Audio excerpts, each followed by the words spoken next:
News. Crushed by a crumbling coastline, two more victims of that bluff collapse in Encinitas died in the hospital tonight, making it now 3 lives lost. The collapse happened just before 3 o'clock, right at the end of Neptune Avenue, near the well-known Grandview staircase. We have team coverage. Let's begin with 10 News reporter Anthony Purra. He's live in Encinitas, where officials have closed public access to the bluffs. Anthony.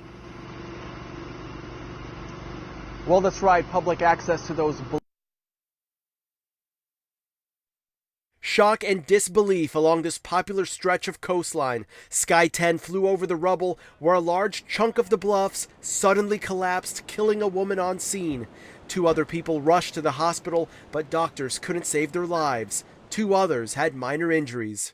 Just fell off, and sadly there was a few people sitting underneath it. Witnesses nearby reacted immediately and tried to help. Crowd trying to, actually get the rocks away from. About a quarter-mile away, South Ponto Beach packed with people, startled when emergency crews began bringing out the injured. Chaos. A lot of people didn't know what was going on. Rescue crews closed the beach for hours, bringing dogs and heavy machinery in a desperate search for anyone else under the dense, heavy rocks. Everybody goes down on the beach every day, and I saw people crying because they're like, well, I was just down there 10 minutes. There was no rhyme or reason to the tragedy, according to officials, as the coastlines naturally erode. The area are really worried about that's what I heard, about all the houses on the coastline, that the ocean takes it back. And that was Anthony Purra reporting. We turn now to 10 News reporter Matt Boone, who is live outside Scripps La Jolla, where one of the victims had been transported to. Matt. Lindsay, one was taken here, another was taken to Scripps in Encinitas. Right now, we still don't know much about any of the victims other than 2 more now have passed away. First responders were able to take one of the critically injured patients off the beach and onto the 101, placing the victim onto a helicopter.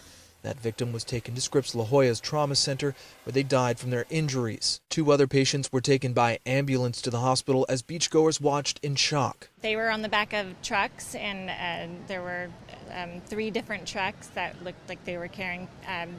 2 were men, and one had kind of an IV, and another one was being worked on by trying to get a heartbeat. One of those victims had critical injuries and also passed away.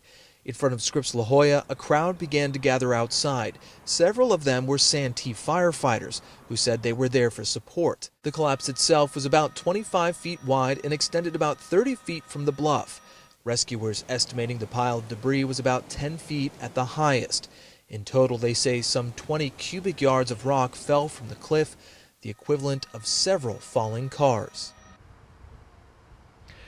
And because of this, officials tonight are taking the opportunity to warn beachgoers to make sure that they give themselves at least 20 to 40 feet of space between themselves and those bluffs. Obviously, this is a tragic example of what happens if you get too close. Reporting live tonight in UTC, Matt Boone, 10 News.